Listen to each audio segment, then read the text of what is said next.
Can streaming really be worth $28 billion? In 1980, critics referred to Bruce Springsteen's The River as a trip through the rock and roll heartland.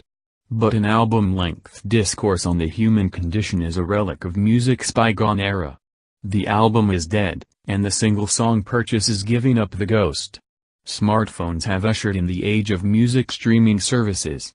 Experts predict worldwide streaming markets to rise exponentially over the next decade. Hyperconnectivity in an era of instant gratification drives the new billion-dollar industry. Goldman Sachs forecasts streaming music sales to reach $28 billion by the year 2030. It's a bold statement. The music industry's highest revenue year ever, 1996, only brought in $27.4 billion total. Goldman revised these numbers upwards 16% over previous estimates. France's Vivendi and Sony Corporation appear primed to be the winners of this windfall. The former owns Universal Music Group, the latter, Sony Music Entertainment. Industry experts predict royalties around 55 to 60% for their respective catalogs. Both companies recently saw a rise in valuation from Goldman, with Vivendi pegged at $23.5 billion. Sony's price target skyrocketed to $51.60. Streaming services raked in around $3 billion in 2016. The industry increase predictions should eclipse the full music market as a whole. Analysts foresee 14% of all smartphone users adopting streaming services by 2030. That number accounts for roughly 847 million people.